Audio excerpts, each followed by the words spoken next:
మిథున విషయంలో దేవ మిథున కోరుకున్న విధంగానే వాళ్ళ పుట్టింట్లో వదిలేస్తాడు. చాలా హ్యాపీగా ఫీల్ అవుతాడు. కరెక్ట్‌గా మిథున దేవ ఇంటికి వెళ్ళే టైంకి హారతి పళ్ళెం పెట్టుకొని కూతురికి, అల్లుడికి హారతి ఇస్తున్నట్టుగా ఉంటుందనమాట సీన్. వాళ్ళందరికీ దండం పెట్టి, "ఇక నా జీవితంలో ఉన్న కుదిబండ పోయింది. ఇక మీరు మీ అమ్మాయిని జాగ్రత్తగా చూసుకోండి. ముఖ్యంగా ఇంట్లో నుండి బయటకి రానివ్వకుండా చూసుకోండి" అని చెప్పి వెళ్ళిపోతాడనమాట. హ్యాపీగా వెళ్ళిపోతాడు. మిథున మాత్రం బాధపడుతూ చూస్తూ ఉంటుందనమాట దేవాని.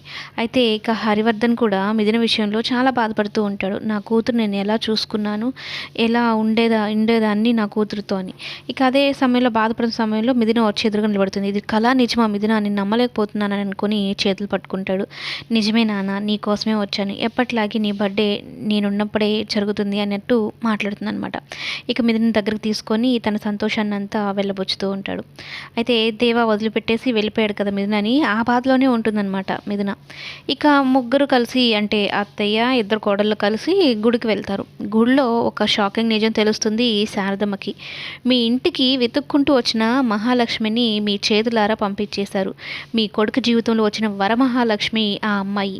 ఆ అమ్మాయిని పంపించేశారు. ఇక నుంచి మీ కొడుకు జీవితం వేరేలా ఉండబోతోంది అని హెచ్చరిస్తుందనమాట. ఏంటమ్మా మీరు మాట్లాడేది అని శారదమ్మ ఆ అమ్మని అడుగుతుంది. గుడిలో ఒక సాధువుని అడుగుతుందనమాట.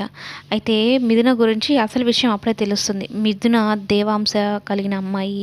ఆ అమ్మాయి దేవా జీవితంలో ఉంటే దేవాకి ఎటువంటి ప్రమాదం ఉండదు అన్నట్టు చెప్తుందనమాట.